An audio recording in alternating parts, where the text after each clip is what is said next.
Some workers here in Central Texas are feeling the effects of President Donald Trump's executive order. KVUE's Isabella Basco shows us how several changes will impact the federal workforce, including a 90-day hiring freeze. But it's not easy. For a year and a half, Leander resident Keith Marshman has been unemployed, keeping his nose to the grindstone to find a job. I've gone through my savings, and I had a significant amount of savings. I had a significant amount in my medical account.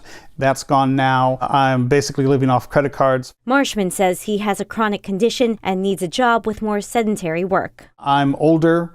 I want to be in front of a computer and put in entry data, search through databases, things like that. Finally, Marshman saw light at the end of the tunnel after going to a job fair and landing a job as a clerk at the IRS in Austin. Then he heard about the president's executive order to freeze federal hiring, which is expected to last 90 days. It wasn't long before he got an email saying the IRS is now rescinding his job offer. And I go, well, there goes my hopes and dreams for the year. Other ways President Trump is revamping the federal workforce is by requiring all federal workers to return full-time to in-person work. He's also directing all federal diversity, equity, and inclusion staff to be put on paid leave and that agencies develop plans to lay them off, according to a memo. Jeremy Surrey is a history professor at UT Austin. So federal workers are like police.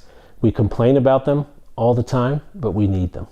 When there's an emergency, Surrey has concerns with all these changes. We're going to lose one of the most essential elements of our democracy, which is a nonpartisan, consistent, competent federal workforce. Workers who will have to scramble and start from scratch. I was so close to being able to do things, and then not being able to do things now, very frustrating. And according to the White House website, directors will submit a plan to reduce the size of the federal government's workforce. Agencies must also cancel any DEI-related trainings.